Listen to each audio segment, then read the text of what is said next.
Ce monsieur prétend que le terme sphenge est une invention récente et qu'à l'origine, c'est un plat turc. Je ne comprends pas cette volonté d'attribuer tout et n'importe quoi aux Turcs. Cet attachement si profond m'échappe.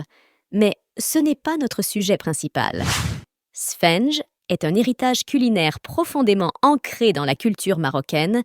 Des preuves historiques solides attestent de son existence et de sa popularité au Maroc depuis plusieurs siècles. L'un des témoignages nous vient d'Ibn Razin At-Tajibi, un érudit du XIIIe siècle.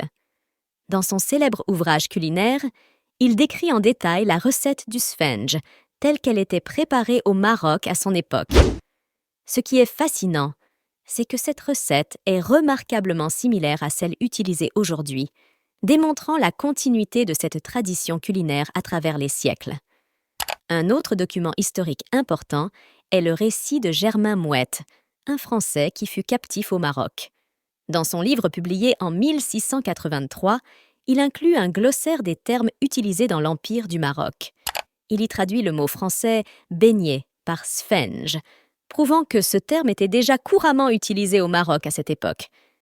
Répondre à de tels commentaires nous pousse à explorer les archives et à partager des informations avec ceux qui n'étaient pas au courant.